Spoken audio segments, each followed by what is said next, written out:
Bonjour chers amis, aujourd'hui, nous allons parler de la valeur temporelle de l'argent, TVM. La valeur temporelle de l'argent, TVM, est un concept selon lequel il est préférable de recevoir une somme d'argent aujourd'hui plutôt que la même somme dans le futur.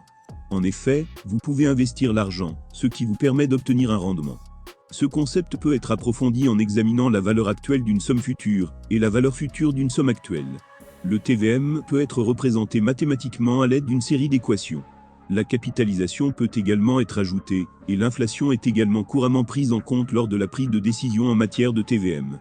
La valeur que nous accordons à l'argent est un concept intéressant. Il peut sembler que certaines personnes y accordent moins d'importance que d'autres. D'autres sont prêts à travailler plus dur pour l'obtenir. Bien que ces concepts soient assez abstraits, il existe en fait un cadre bien établi pour l'évaluation de l'argent dans le temps. Si vous vous demandez si vous devez attendre une augmentation plus importante en fin d'année ou en obtenir une plus petite maintenant, la valeur temporelle de l'argent est un excellent principe à connaître. La valeur temporelle de l'argent, TVM, est un concept économique/financier selon lequel il est préférable de recevoir une somme d'argent aujourd'hui plutôt qu'une somme équivalente dans le futur. Cette décision s'accompagne de la notion de coût d'opportunité. En choisissant de recevoir l'argent plus tard, vous manquez l'occasion de l'investir entre-temps ou de l'utiliser pour une autre activité utile. Prenons un exemple. Vous avez prêté 1000 $ à un ami, il y a quelque temps, et celui-ci vous contacte pour vous les rendre. Il vous propose de vous donner les 1000 $ aujourd'hui, si vous les récupérez, mais demain, il part faire un tour du monde pendant un an. Toutefois, il vous donnera les 1000 $, une fois qu'il sera de retour dans 12 mois. Si vous vous sentez particulièrement paresseux, vous pouvez attendre 12 mois. Mais le TVM signifie que vous feriez mieux de l'acheter aujourd'hui. Au cours de ces 12 mois, vous pouvez placer l'argent sur un compte d'épargne à taux d'intérêt élevé. Vous pourriez même l'investir judicieusement et réaliser des bénéfices. L'inflation signifie également que votre argent vaudra moins dans 12 mois et que vous serez donc moins bien payé en termes réels.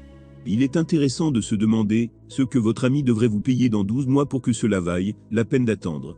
D'une part, votre ami devrait au moins compenser les gains potentiels que vous pourriez réaliser au cours de la période d'attente de 12 mois.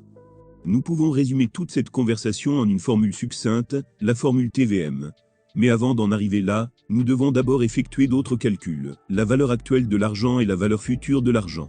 La valeur actuelle de l'argent vous permet de connaître la valeur actuelle d'une somme d'argent future, actualisée au taux du marché. En reprenant notre exemple, vous voudrez peut-être savoir ce que valent aujourd'hui les 1000 $ que votre ami vous aura donné dans un an. La valeur future est l'inverse. Elle considère une somme d'argent aujourd'hui et calcule ce qu'elle vaudra à l'avenir à un taux de marché donné. Ainsi, la valeur future de 1000 $ dans un an inclurait un an d'intérêt. La valeur future, FV, de l'argent est simple à calculer. Reprenons l'exemple précédent et utilisons le taux d'intérêt, 2%, comme possibilité d'investissement. La valeur future, dans un an, des 1000 $ que vous recevez aujourd'hui investis se présente comme à l'écran. Cliquez sur pause vidéo pour voir les détails. Imaginez que votre ami vous dise maintenant que son voyage durera 2 ans. La valeur future de vos 1000 $ serait alors la même que celle affichée à l'écran.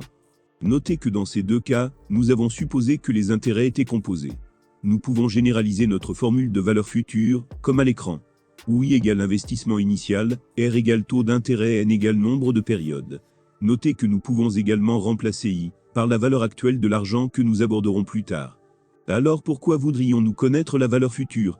Eh bien, cela nous aide à planifier et à savoir ce que l'argent investi aujourd'hui peut valoir à l'avenir. Cela nous aide également dans notre exemple précédent où il faut décider de prendre une certaine somme d'argent maintenant ou une autre somme plus tard. Le calcul de la valeur actuelle, PV, de l'argent est similaire au calcul de la valeur future. Tout ce que nous faisons, c'est essayer d'estimer ce qu'un montant futur vaudrait aujourd'hui. Pour ce faire, nous inversons le calcul de la valeur future. Imaginez que votre ami vous dise qu'au bout d'un an, il vous donnera 1030 $ au lieu des 1000 $ initiaux. Cependant, vous devez déterminer s'il s'agit d'une bonne affaire ou non. Nous pouvons le faire en calculant la PV, en supposant le même taux d'intérêt de 2%. Dans le cas présent, votre ami vous fait une bonne affaire.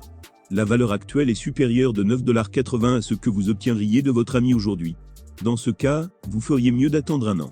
Examinons la formule générale de calcul de la PV. Comme vous pouvez le voir, FV peut être réarrangé en PV et vice-versa, ce qui nous donne la formule TVM. Nos formules PV et FV constituent un cadre idéal pour discuter du TVM. Nous avons déjà introduit le concept de la capitalisation, mais nous allons l'approfondir et voir comment l'inflation peut également affecter nos calculs. La capitalisation a un effet boule de neige au fil des ans. Ce qui n'est au départ qu'une petite somme d'argent peut devenir beaucoup plus important qu'un montant qui n'est composé que d'intérêts simples. Dans notre modèle établi, nous avons étudié la capitalisation une fois par an. Cependant, vous pouvez composer plus régulièrement que cela, par exemple tous les trimestres ou tous les ans.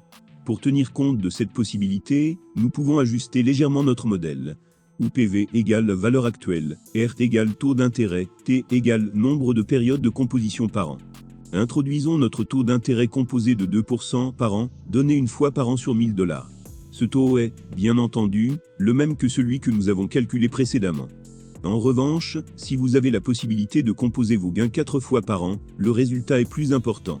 Une augmentation de 15% peut sembler minime, mais avec des sommes plus importantes, et sur des périodes plus longues, la différence peut devenir considérable. Jusqu'à présent, nous n'avons pas tenu compte de l'inflation dans nos calculs. À quoi sert un taux d'intérêt de 2% par an lorsque l'inflation s'élève à 3%? En période de forte inflation, il peut être préférable de prendre en compte le taux d'inflation plutôt que le taux d'intérêt du marché. Les négociations salariales sont l'un des domaines où cette pratique est courante. Cependant, l'inflation est beaucoup plus difficile à mesurer.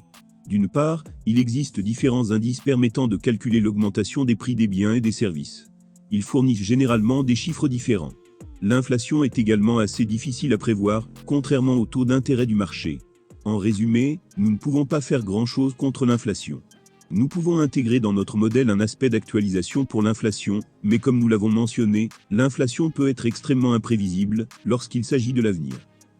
Comment la valeur temporelle de l'argent s'applique-t-elle aux crypto-monnaies? Chers amis, si vous souhaitez négocier sur le marché au comptant, ou négocier des contrats à terme sur Binance, avec une remise allant jusqu'à 45% sur les frais de négociation, je voudrais vous recommander un site web contenant des instructions sur la manière d'obtenir une remise. Je voudrais vous recommander un site web, avec des instructions sur la façon d'obtenir la réduction. Il vous suffit de le visiter. Les instructions sont très simples. Ok, continuons. Il existe de nombreuses opportunités dans le domaine des crypto-monnaies, où vous pouvez choisir entre une somme de crypto-monnaies aujourd'hui et une somme différente dans le futur. Le stacking verrouillé en est un exemple. Vous pouvez avoir à choisir entre garder votre Ether maintenant, ou le bloquer, et le récupérer dans 6 mois, avec un taux d'intérêt de 2%. En fait, vous pouvez trouver une autre possibilité de mise, qui offre un meilleur rendement. Quelques calculs simples de TVM peuvent vous aider à trouver le meilleur produit. De manière plus abstraite, vous vous demandez peut-être quand vous devriez acheter des bitcoins. Bien que le bitcoin soit communément appelé une monnaie déflationniste, son offre augmente en fait lentement, jusqu'à un certain point. Par définition, cela signifie que son offre est actuellement inflationniste. Devriez-vous alors acheter $50 de bitcoin aujourd'hui, ou attendre votre prochain chèque de paie et acheter $50 le mois prochain?